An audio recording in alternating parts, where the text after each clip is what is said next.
The day we won the National Esports Championship, my girlfriend of 8 years said she wanted to personally present me with flowers on stage. Standing on the podium, I eagerly pulled out the ring I had hidden, ready to give her a grand proposal. But then, with a bright smile, she handed the bouquet to her best friend, Griffin Ashby, right in front of everyone. Under the spotlight, they became the center of everyone's attention. On the scene and all over Twitter, people showered them with blessings. Griffin's fans even tagged me in posts. "We told you to stop clinging to our couple." Feeling humiliated now, I calmly posted a reply, "Respect. Best wishes to you both."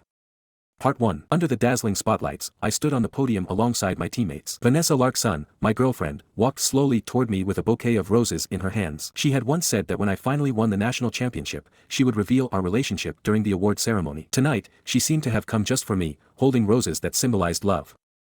It was the first time she had ever given me flowers, and her expression was so affectionate. Blushing, I suppressed my excitement, watching her approach with my full attention. In my mind, I planned it all out. The moment she handed me the flowers, I would drop to one knee, take out the ring, and propose to her live in front of the nation. Even though we had argued yesterday over some trivial matters. But hey, what couple doesn't bicker sometimes? My hand nervously rubbed the ring box in my pocket. "Congratulations on your championship." Vanessa extended the flowers toward me. Just as I was about to take them with a delighted smile, the bouquet bypassed my hands and landed firmly in the arms of my teammate, Griffin Ashby. Griffin, Vanessa's best friend, had known her longer than I had. The smile on my face froze instantly. Looking at my girlfriend, who gazed at Griffin with affection, I stood dumbfounded before laughing bitterly at myself. It was Griffin. Again, I should have seen it coming.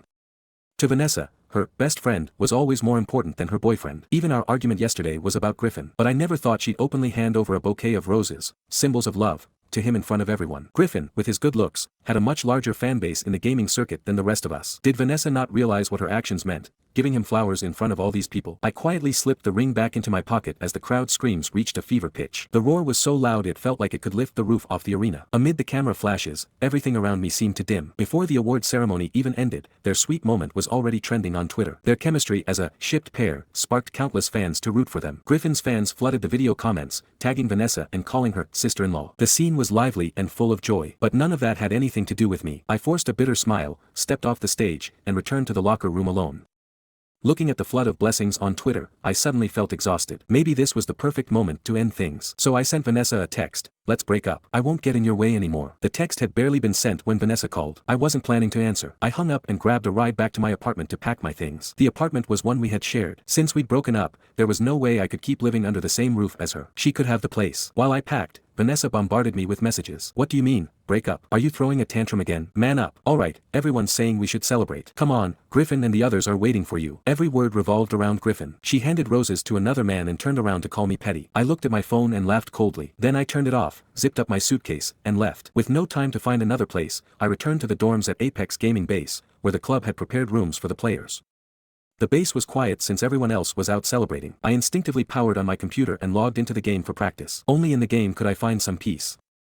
It was late at night when Vanessa called again. I was still practicing. I glanced at the phone on the desk, hit the mute button, and ignored it. Then came a barrage of texts. "Why aren't you home yet? Where have you been? The flowers I picked for you are wilting. Where are you? Didn't you say you liked flowers from me? Do I need flowers given out of guilt?" I turned off the screen, a bitter smile tugging at my lips. She was always like this, giving a slap followed by a sweet treat. I used to love her so much that I didn't see a problem with it. I even convinced myself it meant she cared about me. But now, I've woken up. I see through her. It was time to leave. No one is irreplaceable. Neither her nor me. That night, I stayed up training and then slept through the next afternoon. When I finally made it to the computer room, Vanessa was sitting in my chair, lost in thought.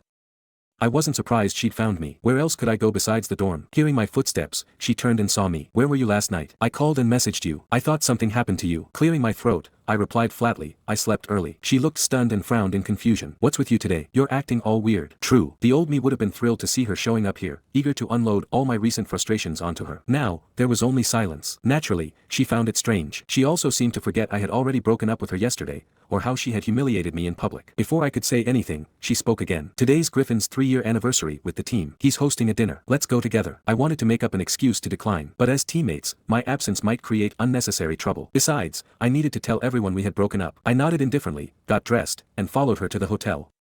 When we arrived, I realized the event wasn't just for Griffin's friends. It was practically a fan meetup. Before I even entered, the commotion from the Bellwood Grand Hall was deafening. I glanced toward Vanessa, but she had disappeared into the crowd. Looking for Vanessa, "I'll take you to her," came Scarlett Monroe's voice, appearing out of nowhere. She led me upstairs to a private suite, where I could see the stage below. Vanessa appeared, pushing a giant cake while holding a string of pink and white balloons. It was Griffin's surprise gift. The fans screamed wildly, chanting for them to get married now, and calling Vanessa sister-in-law. Scarlett raised her eyebrows at me and gestured toward the stage. "Don't you think they look perfect together?" I swallowed hard, bitterness rising in my throat. They did. They really did. Part 2. Vanessa had never put this much effort into anything for me. Even on my birthday, when I asked for a cake, she'd only complain impatiently, saying, "We're adults, why bother with pointless formalities?" Yet here she was, going out of her way to prepare such a grand surprise for Griffin in front of everyone. Turns out, people only put in effort for the ones they truly care about. Scarlett Monroe observed my reaction, clearly satisfied by how much it stung. She smirked, a sly, knowing smile that twisted like a thorn in my heart. After the event, Vanessa and Griffin returned to the private suite together. Scarlett immediately hooked her arm around Vanessa's and teased, "Vanessa, pulling off such a big surprise for Griffin, aren't you afraid your boyfriend will get jealous?" Vanessa froze, then glanced at me. A flicker of guilt crossed her eyes. "Next time, for your birthday or our anniversary, I'll plan something just as big for you," she said hesitantly. I shook my head lightly. "Don't bother.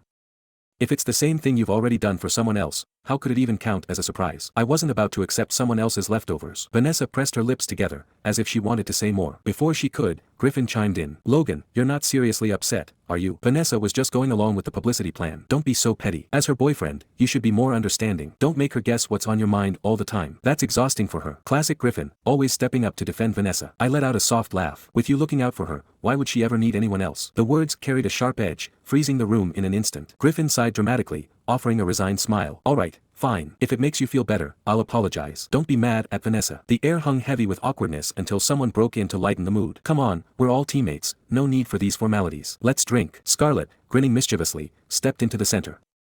"Today's not the only story. Vanessa gave Griffin flowers yesterday too." She giggled and glanced at me, looking for confirmation. Vanessa seemed to think Scarlett had pinpointed the issue. She turned to me. "You're upset over something that trivial?" Casually, she added, "I bought you flowers yesterday too, but you left early, so I couldn't give them to you. I still have them, though." She walked to a corner of the suite, pulling out a small, wilted bouquet of lisianthus from a box filled with beer bottles. The second she produced it, someone stifled a laugh. It was painfully clear why. The lisianthus bouquet looked embarrassingly cheap next to the extravagant roses she'd given Griffin. Griffin had even brought the roses along, making the comparison all the more glaring. I could feel the mocking stares around me, silently ridiculing the idea that I could ever compare to Griffin. Griffin raised his eyebrows smugly, a triumphant smirk plastered on his face. Feigning disapproval, he glanced at the lisianthus and said, "Vanessa, you should have given Logan roses."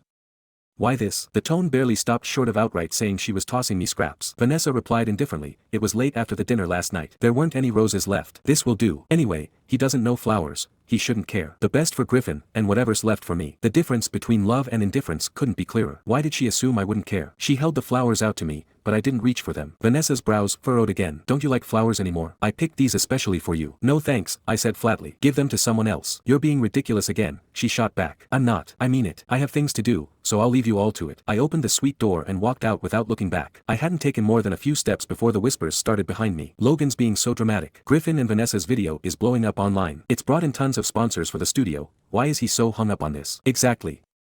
Vanessa, finally losing her patience, tossed the flowers aside. "Forget him. Let him sulk." Every harsh word cut into me like a blade. I paused mid-step, a wave of sadness washing over me. To her, I was utterly insignificant.